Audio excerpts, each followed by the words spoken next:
প্রতিটি চ্যালেঞ্জ যখন এসেছে এই ছাত্ররা মাথা তুলে দাঁড়িয়েছে, তারা বুকের রক্ত ফেলে দিয়েছে। আমি সেই ইতিহাসে যাব না, কিন্তু যে কথাটি না বলে পারছি না সেটি হচ্ছে এই যে বিগত বছরের 17ই জুলাই যখন আন্দোলনের একটি পর্যায়ে সরকারি বিশ্ববিদ্যালয়ের আন্দোলন স্থগিত হয়ে এসেছিল, তখন কিন্তু মাথা তুলে দাঁড়িয়েছিল এই বেসরকারি বিশ্ববিদ্যালয়ের ছাত্ররা।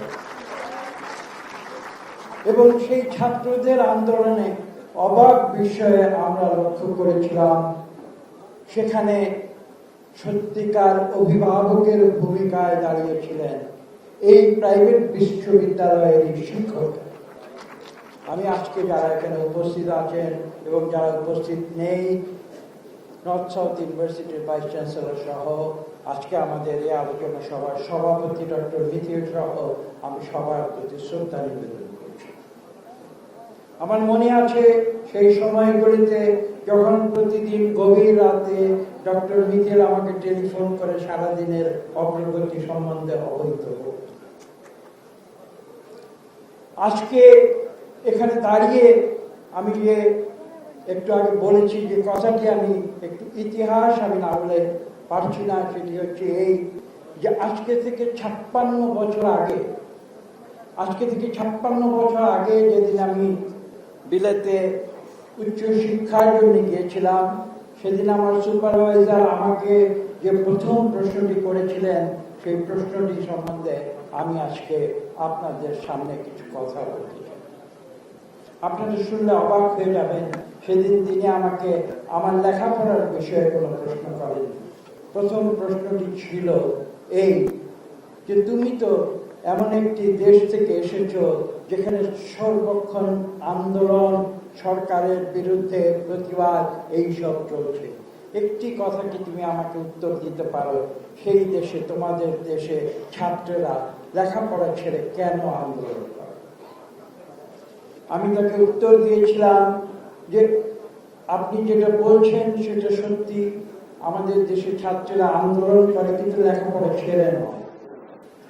তারা লেখাপড়া করে এবং আন্দোলন করে, এবং তারা আন্দোলন করে এই কারণে, আমি যেটা চিহ্নিত করেছিলাম এবং আমার বিশ্বাস সেই সত্য কিন্তু আজও বাংলাদেশে বিরাজ করেছে।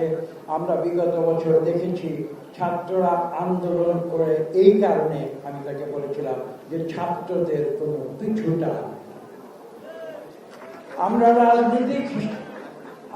রাজনীতিক হিসেবে যা বলতে পারি, যা করতে পারি, কিন্তু সব শেষে কিন্তু আমাদের একটা পিছু টান থাকে। আমি খোলাখুলি বলছি, কিন্তু ছাত্রদের সেই পিছু টান থাকে না বলে তারা সাহসিকতার সঙ্গে রাজপথে গিয়ে তারা বলতে পারে আমাকে গুলি করুন। আমি আজকে সংক্ষেপে আমার বক্তব্য শেষ করার আগে এটুকুই শুধু বলবো যে তোমাদের ছাত্ররা যারা এখানে আছো, তোমরা এই কথা মনে রাখতে হবে যে এই দেশে গণতন্ত্রের আন্দোলন কিন্তু শেষ হয়ে যায়নি। ইংল্যান্ডে একটি কথা আছে, vigilance is the eternal price of democracy. তোমাদের মনে রাখতে হবে এদেশে গণতন্ত্র ফিরিয়ে আনার যে আন্দোলন বিএনপি করেছে এবং যে ছাত্র সমাজ বুকের রক্ত ঢেলে দিয়েছে, তাদের মধ্যে শত শত বিএনপির ছাত্র দলের ছেলেরা ছিল। তাদের মনে রাখতে হবে যে এদেশে গণতন্ত্র এখন ফিরে আসেনি, আমরা একটি প্রক্রিয়ার ভিতর দিয়ে যাচ্ছি এবং গণতন্ত্রের উত্তরণের জন্য ছাত্রদের এই আন্দোলন কিন্তু চালিয়ে যেতে হবে। সবাইকে